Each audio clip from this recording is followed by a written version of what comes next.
खंडहर के अंदर बीजों का भंडार लगा हुआ था और वहाँ एक खड़ा हुआ बैल आंसू बहा रहा था। उसकी आंसू भरी नजरें सोने के पौधे पर टिकी हुई थीं। उस पौधे पर हीरे के बड़े बड़े बीज लटक रहे थे। जाओ, सच्चे मनुष्य को जब तुम यहाँ पर लेकर आओगे और वो सच्चा मनुष्य परीक्षा से गुजरेगा, तभी सब कुछ ठीक होगा। जादुई पौधे की बात सुनकर बैल की आंखें भर आईं। वो खंडहर से बाहर चला गया और जंगल की गहराइयों में खो गया। इस घटना के कुछ समय बाद केशव नगर के सुंदर घने जंगलों के बीच बिलासपुर गांव बसा हुआ था। वहाँ राम और बलराम नाम के दो भाई रहते थे।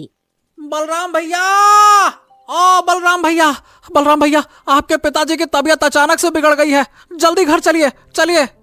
अरे ये क्या कह रहे हो तुम, चलो। बलराम अपने छोटे भाई राम के साथ दौड़ता हुआ घर जा पहुंचा। वहां उनके बूढ़े पिताजी चारपाई पर बैठे थे और पास ही वैद्य बैठे हुए थे। बलराम, तुम्हारे पिताजी के शरीर के अंदर बीमारी ने पूरी तरह से घर कर लिया है, जिसका कोई इलाज नहीं है। चलो भाई, राम राम। इतना कहकर वैद्य वहां से चला गया। देखो बलराम, मेरा अंतिम समय आ गया है। अब मैं ज्यादा दिन तक इस संसार में नहीं रह पाऊंगा। देखो बलराम, मुझे तुम पर भरोसा है। तुम ईमानदारी से सारी संपत्ति को आधा आधा हिस्सा अपने छोटे भाई से बातचीत करके बांट ले। इतना कहकर बलराम के बूढ़े पिता ने दम तोड़ दिया। कुछ देर बाद वो दोनों अपने पिता का अंतिम संस्कार कर घर लौट आए। कुछ समय बीत गया। एक दिन बलराम की पत्नी राधा, जो कि बहुत चतुर और तेज थी, बलराम से बोली, पिताजी को गए काफी समय हो गया है। मुझे लगता है कि अब तुम दोनों भाइयों को संपत्ति का बंटवारा कर देना चाहिए। बाहर से देखने पर बलराम बहुत अच्छा इंसान लगता था, लेकिन अंदर से उसमें भी चतुराई, लालच और मक्कारी कूट कूट कर भरी थी। कहे तो तुम सही रही हो। मैं तो हमेशा सही कहती हूँ। मेरी बात मानो। हमारा जो खेत है वो आधा बंजर है और आधा हरा भरा। हरा भरा खेत अपने हिस्से में रखना और बंजर खेत अपने छोटे भाई को दे देना। और हाँ, जिस घर में हम रहते हैं उसके अलावा एक दूसरा घर भी है जिसकी हालत बहुत खराब है। वो तुम अपने छोटे भाई को दे देना। अच्छा, और अगर राम ने कुछ सवाल किया तो मैं क्या जवाब दूंगा? क्या जवाब दोगे? बोल देना कि वो छोटा है और तुम बड़े हो। उसने खेत में काम करना केवल 2 साल पहले शुरू किया है, जबकि तुम बचपन से बैल की तरह अपने पिता के साथ खेत में जुत रहे हो। बिल्कुल सही कह रही हो तुम। ठीक है, अब से मैं ऐसा ही करूंगा। अगले दिन बलराम अपनी पत्नी राधा के साथ राम के आंगन में जा पहुंचा। हाँ, तो देखो छोटे भाई, पिताजी तो अब रहे नहीं, इसीलिए अब हम दोनों को संपत्ति का बंटवारा कर लेना चाहिए। लेकिन भैया, मैं तो आपके साथ ही रहना चाहता हूँ। अरे अरे छोटे, ये सब बातें कुछ समय के लिए अच्छी लगती हैं। देखो, हमें अभी से अपने भविष्य के बारे में सोचना चाहिए, है ना? हाँ, ठीक है भैया, जैसी आपकी मर्जी, बताइए। हाँ, तो फिर मेरी बात ध्यान से सुनो। देखो, हमारा खेत आधा उपजाऊ है और आधा बंजर। उपजाऊ जमीन का हिस्सा मैं रखूंगा, क्योंकि भाई मैं बचपन से ही पिताजी के साथ मेहनत करता आया हूं, खेती करता आया हूं, जबकि तुम केवल 2 वर्ष से खेत में हाथ बटा रहे हो। और हमारे 2 घर हैं, एक ये है और दूसरा घर। उसमें तुम अपनी पत्नी के साथ रहोगे, क्योंकि इस घर पर मैंने काफी खर्चा किया है, इसीलिए मैं यहाँ रहूंगा। ठीक है? ये सुनकर राम चौंक गया। तभी उसकी पत्नी गौरी गुस्से से बोली, ये तो सरासर अन्याय है। आप बेकार के हिस्से अपने छोटे भाई को दे रहे हैं और अच्छे हिस्से अपने पास रख रहे हैं। देखिए भैया, मेरी पत्नी गौरी सही कह रही है। खेत का आधा बंजर हिस्सा अगर आप मुझे दे देंगे तो मैं खेती किस पर करूंगा? अब देखो, वो सब मुझे नहीं पता भैया, लेकिन बंटवारा तो वैसे ही होगा। जिस दूसरे घर की आप बात कर रहे हैं वो घर नहीं बल्कि एक झोपड़ी है। तो मैं क्या कर सकता हूँ? तुम दोनों के हिस्से में वही आ रहा है तो वही न दूंगा। ये क्या बात कर रहे हैं भैया? आप गलत बंटवारा कर रहे हैं। मैं इस बंटवारे को नहीं मानता। बंटवारा होना चाहिए तो पूरा न्याय से होना चाहिए। खराब खराब चीज हमारे हिस्से, अच्छी अच्छी चीज आपके हिस्से, ये बंटवारा होता है क्या? ये तो मनमानी है। मनमानी है तो फिर ठीक है भैया, अगर तुम इस मामले को पंचायत में ले जाना चाहते हो तो तुम्हारी मर्जी। इस गांव का मुखिया मेरा दोस्त है, वो भी मेरी ही बात मानेगा। समझ गए? अभी जो मिल रहा है रख लो, बाद में कहो ये भी ना मिले। बेहतर यही होगा कि पंचायत तुम्हें जलील करे और कुछ ना दे। उससे अच्छा है कि ये मामला घर की चार दीवारी में सुलझा लो। हाँ ठीक है भैया। हाँ तो फिर ठीक है भाई, हो गया फैसला। तुम अभी और इसी वक्त ये घर छोड़कर चले जाओ। चलो भाई। राम आंखों में आंसू लिए अपना सामान उठाकर दूसरे घर में चला गया। गौरी ने बिल्कुल सही कहा था, वो घर नहीं बल्कि केवल एक झोपड़ी थी। तुम्हारे बड़े भाई ने हमारे साथ इतना बड़ा धोखा किया। वो पूरी तरह से बेईमानी पर उतर आए और तुमने कोई आवाज भी नहीं उठाई। मैं चाहता तो पंचायत में मामला ले जा सकता था, परंतु बदनामी तो हमारे घर की होती ना गौरी।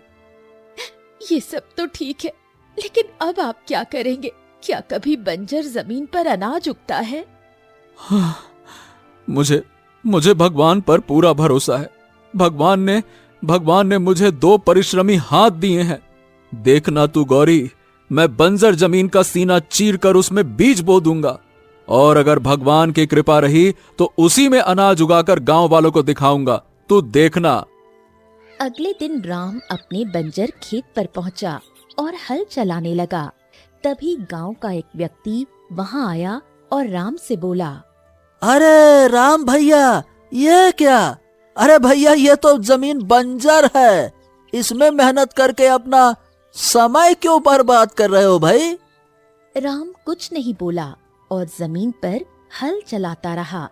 वो व्यक्ति वहां से चला गया, लेकिन राम ने अपनी मेहनत करना जारी रखा। राम कई दिनों तक अपने खेत में मेहनत करता रहा, लेकिन कुछ भी उगता नजर नहीं आया। थक हार कर एक दिन वो घर पर उदास बैठा था। तभी उसकी पत्नी गौरी आई। मैंने आपसे पहले ही कहा था, बंजर जमीन पर हल चलाने से कोई फायदा नहीं। ये सुनकर राम रोने लगा। गौरी, काश मेरे पास एक बैल होता तो मैं इसी बंजर जमीन पर अनाज उगाकर दिखा देता, लेकिन मैं करूं तो क्या करूं? अरे मेरा बदन टूट रहा है मेहनत कर करके। यह बंजर जमीन है, मेरा शरीर दोपहर के बाद साथ छोड़ देता है। अब नहीं होता मुझसे, नहीं होता। मुझे तुम्हारी मेहनत पर पूरा भरोसा है, लेकिन तुम्हें ये भी सोचना चाहिए कि घर पर भी अनाज खत्म होने को है। तुम्हें कोई और धंधा शुरू करना चाहिए जिसमें इतनी आमदनी हो जाए कि हम दोनों को 2 वक्त की रोटी पेट भरकर मिल सके। लेकिन गौरी, दूसरा धंधा या व्यापार करने के लिए धन की आवश्यकता होती है, और मेरे पास तो कुछ भी नहीं है। निराश मत हो, तुम साहूकार के पास जाओ। हमारे गांव का साहूकार बहुत अच्छा है। वो लोगों को कर्ज देता है और ब्याज भी बहुत कम लेता है, और ज्यादा सख्ती से वसूली भी नहीं करता। ये सुनकर राम की आंखों में चमक आ गई। हाँ, शायद तुम सही कह रही हो, मैं जाता हूँ। अगले दिन राम साहूकार की हवेली पहुंचा और उसे सारी घटना बताते हुए बोला, राम राम साहूकार जी। साहूकार जी, बस इतना कर्ज दे दीजिए कि मैं कोई छोटा मोटा व्यापार शुरू कर सकूं, और जैसे ही मुनाफा होगा सबसे पहले मैं आपका कर्जा ब्याज सहित लौटा दूंगा। बस थोड़ा सा दे दीजिए। साहूकार ने उसे 10 मुद्राएं दे दी। भगवान का नाम लेकर कोई छोटा मोटा काम शुरू कर दो। हाँ, मैं कल हरियापुर गांव जाऊंगा गौरी। मैंने सुना है कि वहां खिलौने बड़े सस्ते दामों में मिलते हैं। अब क्या है, इन 10 मुद्राओं से कुछ खिलौने खरीदूंगा और दूसरे गांव में ले जाकर बेचूंगा। देखना, कुछ न कुछ बढ़िया आमदनी हो ही जाएगी। अगले दिन राम हरियापुर गांव जा पहुंचा और बाजार में घूमने लगा। तभी उसकी नजर एक बैल पर पड़ी। एक व्यक्ति उसे बुरी तरह पीट रहा था। बैल की आंखों से आंसू लगातार बह रहे थे। अरे ओ भैया, ए भैया, ए भैया, ए भैया, काहे इतनी बेदर्दी से इस बैल को पीट रहे हो? क्या हो गया? अरे क्यों पीट रहा हूँ, तुझे पता भी है? मैंने इस बैल को जंगल से किसी आदमी से अच्छे दामों पर खरीदा था। सोचा था कि ये खेत में काम करेगा, लेकिन जब भी काम करने की बारी आती है तो बस ये अपनी जगह से हिलता तक नहीं, ऊपर से सारा चारा भी खा जाता है। अरे इसे खरीद कर तो मुझे सिर्फ नुकसान हुआ है, नुकसान। अरे तेरी तो, इसीलिए मैं इस पर अपना गुस्सा उतार रहा हूँ। ओहो, ए भैया, रुको। अगर ऐसी बात है तो ये बैल हमको दे दो। अरे मुफ्त में बैल भी दे दूं और नुकसान? अरे मैंने इसे मुफ्त में नहीं खरीदा है। अगर तुझे इतना ही अच्छा लग रहा है तो ला, मुझे 10 मुद्राएं दे दे, ला। राम गहरी सोच में डूब गया। उसने बैल की ओर देखा। बैल की आंखों में मानो आशा झलक रही थी। कुछ देर सोचने के बाद राम ने 10 मुद्राएं उस व्यक्ति को दे दी। अब मेरे पास केवल 10 मुद्राएं ही हैं। मैं यहाँ खिलौने खरीदने आया था। एक बात कहूं भैया, बुरा मत मानना, मैंने तुमसे बड़ा मूर्ख नहीं देखा। इस बैल को खरीदकर तुमने घाटे का सौदा किया है, लेकिन मेरी बला तो टल गई। ले जाओ, इस मुसीबत को अपने घर ले जाओ भैया, ले जाओ। इतना कहकर वो व्यक्ति वहां से चला गया। राम बैल को लेकर घर आया और सारी घटना गौरी को बताने लगा। हे भगवान, मैंने तुमसे बड़ा मूर्ख इंसान नहीं देखा। अरे 10 मुद्राएं तुमने इस निकम्मे बैल को खरीदने में व्यर्थ कर दी। एक बैल से भला हमें क्या फायदा होगा, जबकि उसके मालिक ने ही बता दिया था कि ये काम नहीं करता। अरे गौरी, वो इसको बुरी तरह से पीट रहा था। बेचारे की आंखों से आंसू बह रहे थे। अब मुझे दया आ गई, इसीलिए मैं खुद को रोक नहीं सका और इसको ले आया। तो अब इसका क्या करोगे? अचार डालोगे? अरे भाई, जो काम नफरत से नहीं हो सकता वो प्रेम से हो सकता है। चिंता ना करो, कल मैं इसे अपने बंजर खेत में ले जाऊंगा और इसकी मदद से अनाज उगाने का प्रयास करूंगा। गौरी और भी क्रोधित हो गई। आखिर घूम फिरकर तुम वहीं पहुंच गए। जैसी इच्छा वैसा करो, पर मुझे कोई मतलब नहीं। लेकिन एक बात याद रखना, घर पर केवल कल तक का अनाज बचा है। इतना कहकर गौरी गुस्से में वहां से चली गई। अगले दिन राम बैल को लेकर बंजर खेत में जा पहुंचा। हाँ, अब ठीक लग रहा है ना? अच्छा देखो, मैं तुम्हें भोला कहकर पुकारूंगा। देखो भोला, जिन 10 मुद्राओं से मैंने तुम्हें खरीदा था वो तो मैंने कर्ज में ली थी, इसीलिए तुम मेरी मदद जरूर करना, ठीक है? चलो। राम ने बैल को हल में जोतने का प्रयास किया, लेकिन बैल अपनी जगह से हिला तक नहीं। अरे आखिरकार तुझे हो क्या गया है? तू अपनी जगह से हिल क्यों नहीं रहा है? चल भाई, चल। राम ने दिन भर कोशिश की, लेकिन बैल ने कोई काम नहीं किया। शाम को थक हार कर वो बैल को घर ले आया।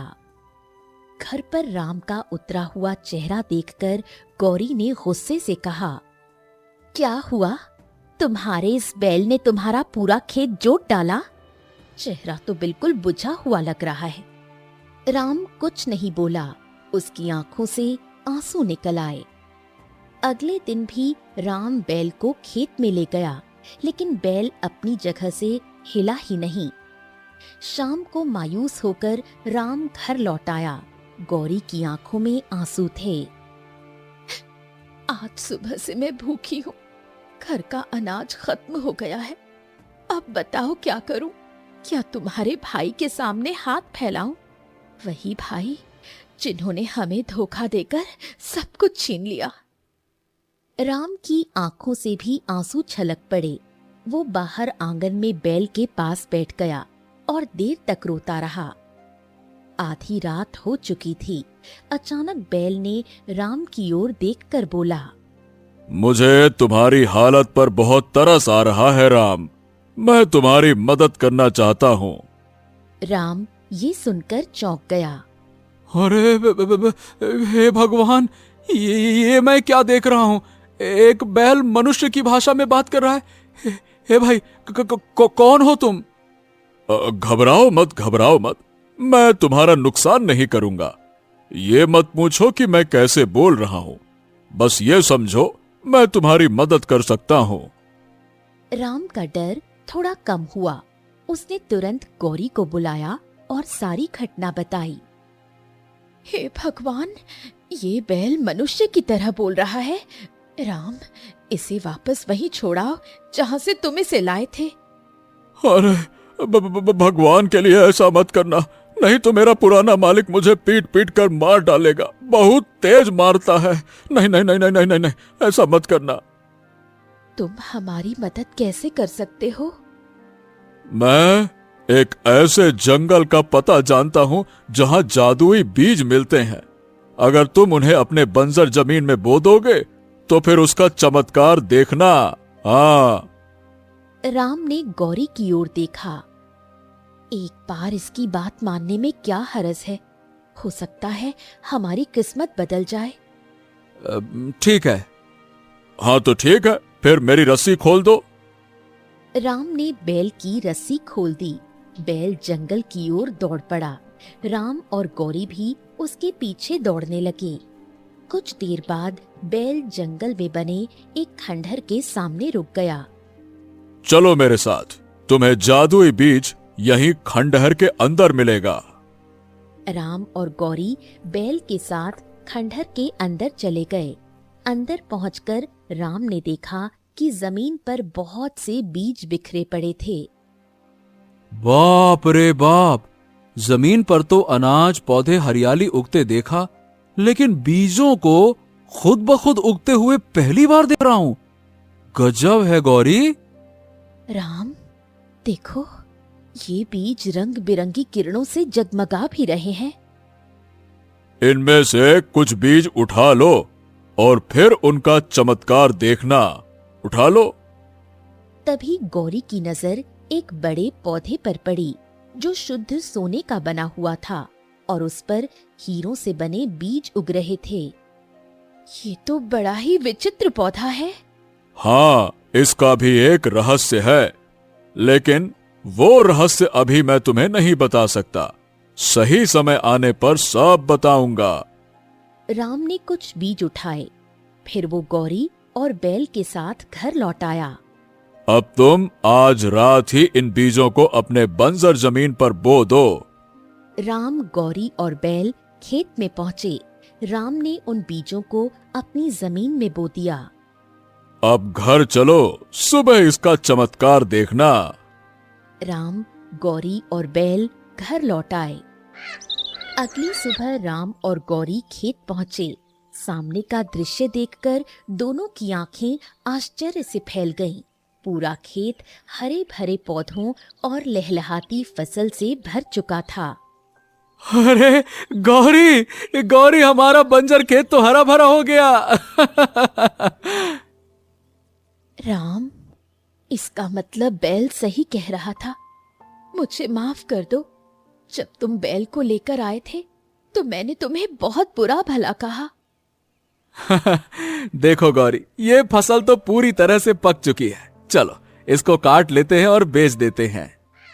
राम और गौरी ने मिलकर मेहनत से फसल काटनी शुरू कर दी। इसी दौरान राम का बड़ा भाई बलराम वहां आ गया। सामने अचानक फसल लहलहाते देख वो चौंक पड़ा। ए राम, ये क्या है भाई? गजब! कल तक तो ये खेत बंजर था और आज इस पर लहलहाती फसल खड़ी है। कैसे भैया, कैसे हो गया रे छोटू ये? राम कुछ कहने ही वाला था कि गौरी ने तुरंत उसे रोक दिया। ये सब ईश्वर की कृपा है जेठ जी। राम ने फसल को अच्छे दामों पर बेचा और बहुत सारा धन गौरी के हाथों पर रख दिया। गौरी ये देखकर प्रसन्न हो गई। राम, पूरे गांव में हंगामा मच गया है। किसी को विश्वास ही नहीं हो रहा कि एक ही रात में खेत में फसल उगाई। हाँ, जब बड़े भैया पूछ रहे थे तो मैं सच बताने ही वाला था। अपने बड़े भाई को इस जादुई बैल के बारे में मत बताना, नहीं तो वो भी इसे छीनने का प्रयास करेंगे। शायद तुम सही कह रही हो गौरी। समय इसी तरह बीतने लगा। अब राम हर माह बैल के साथ जादुई जंगल जाता, वहां से जादुई बीज लाता और अपनी बंजर जमीन पर बो देता। अगले ही दिन उसके खेत में लहलहाती फसल खड़ी हो जाती। देखते ही देखते राम के दिन बदल गए और वो धनवान हो गया। यही बात उसके बड़े भाई बलराम को बिल्कुल पसंद नहीं आई। अरे, मेरी तो समझ में नहीं आ रहा कि आखिरकार ये हो क्या रहा है। बंजर जमीन पर राम कैसे एक ही रात में अनाज उगा सकता है? ये क्या चक्कर है भाई? मुझे लगता है तुम्हारे छोटे भाई के हाथ कोई जादुई शक्ति लग गई है। तुम्हें उस पर नजर रखनी चाहिए। अगर उसके पास सच में कोई चमत्कारिक वस्तु है तो वो हमारे पास होनी चाहिए। सही कह रही हो तुम। आज से मैं राम पर गहरी नजर रखूंगा। एक दिन अचानक गौरी की तबीयत बुरी तरह खराब हो गई। राम उसे लेकर एक वैद्य के पास गया। तुम्हारी पत्नी राम बहुत गंभीर बीमारी से जूझ रही है।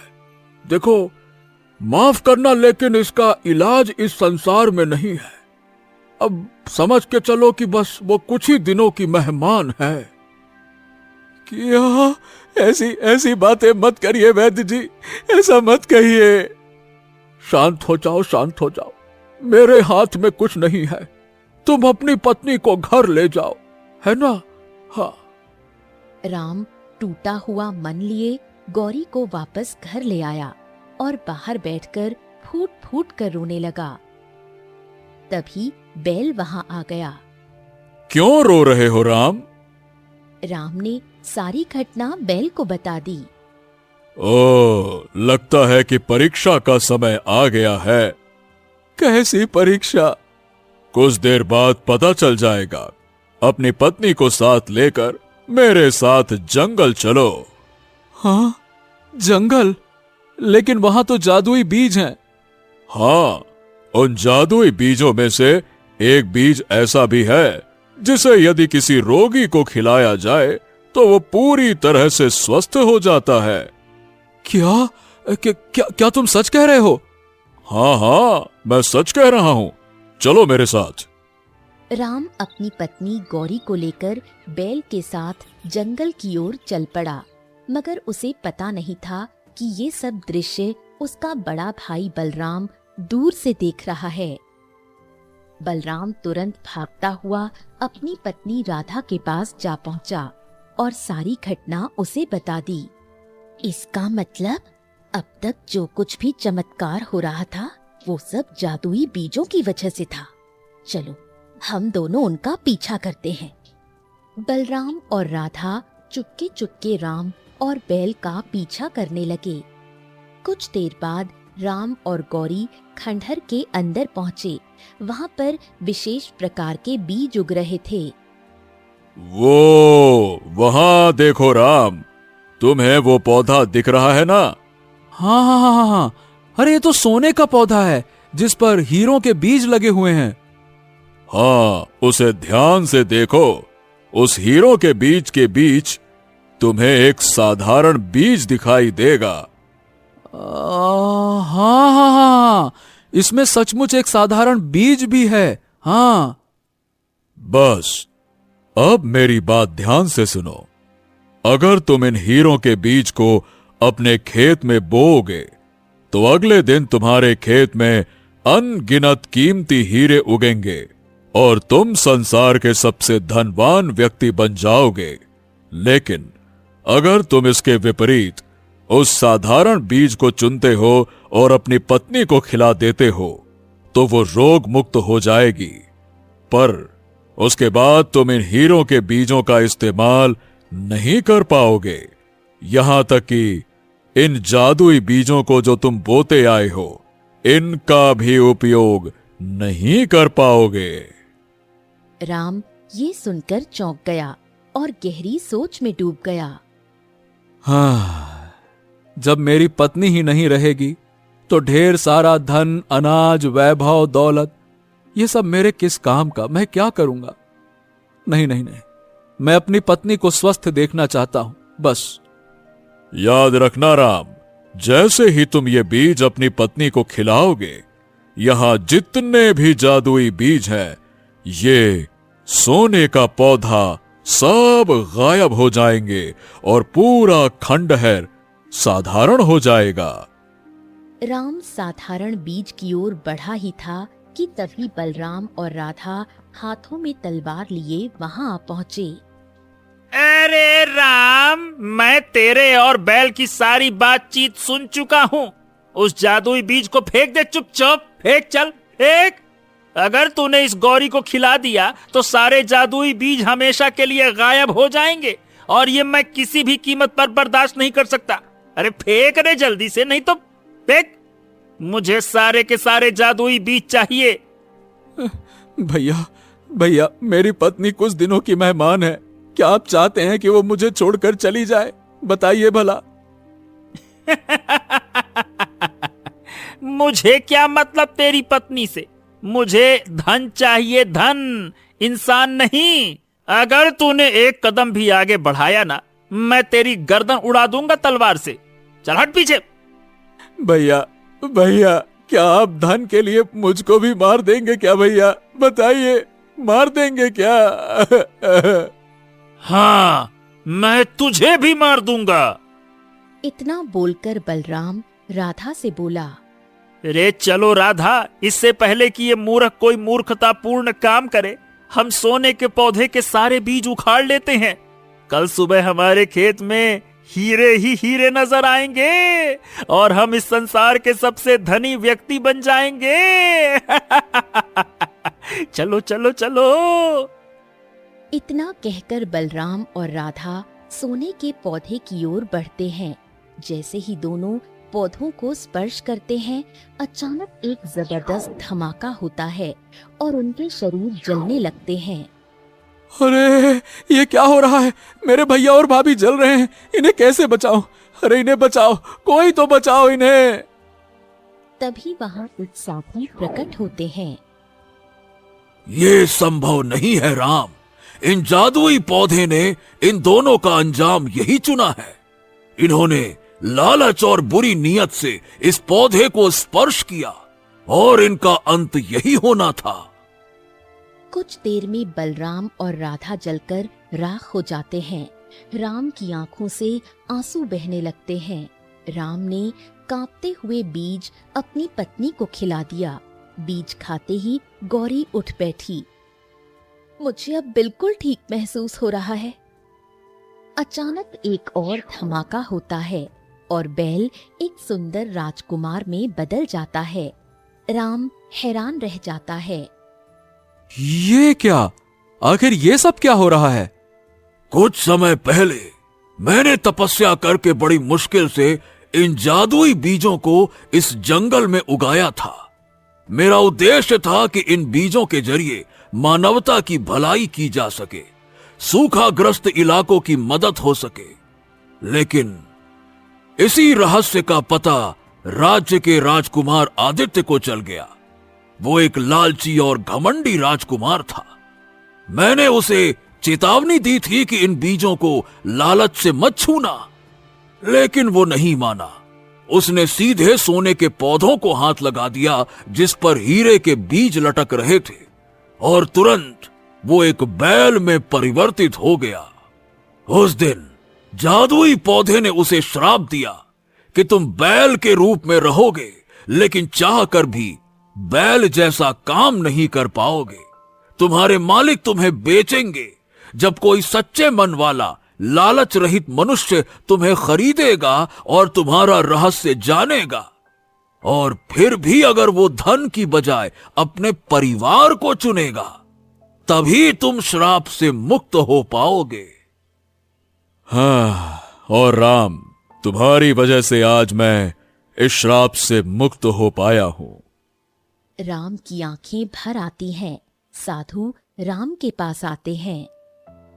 तुम्हारे भाई और भाभी ने लालच से उस पौधे को छुआ, इसीलिए उन्हें उसकी सजा मिली। अब ये बीज तुम्हारे हैं राम, जितने चाहे उतने ले जाओ। हाँ, साधु महाराज, मुझे इन जादुई बीजों की आवश्यकता नहीं है। मैं तो बस इतना चाहता हूं कि मेरी बंजर जमीन फिर से उपजाऊ हो जाए। मैं किसान हूं और अपनी मेहनत से फसल उगाना ही मेरे लिए सबसे बड़ा सुख है। साधु मुस्कुराते हैं और एक साधारण बीज राम को दे देते हैं। इसे अपने खेतों में बो देना। तुम्हारा खेत फिर से हरा भरा हो जाएगा। पर ध्यान रहे, इस स्थान का रहस्य किसी को मत बताना।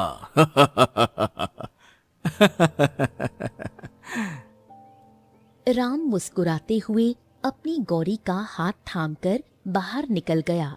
राजकुमार आदित्य साधु से आशीर्वाद लेकर अपने राज्य की ओर लौट गया।